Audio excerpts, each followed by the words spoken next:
I hit this issue today, and here is the quick fix that solved it.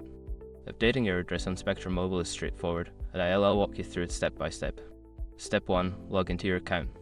Visit the Spectrum Mobile website and log in using your credentials. This will take you to your account dashboard where you can manage your services. Step 2. Navigate to Account Settings. Once logged in, find the Account Settings option in the menu. This is where you can make changes to your personal information. Step 3. Select Address Update. In the Account Settings, look for the Address section. Click on the option to update your address. Step 4. Enter new address.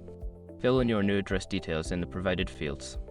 Make sure to double check for any typos, as this can affect service delivery. Step 5. Confirm changes. After entering your new address, confirm the changes.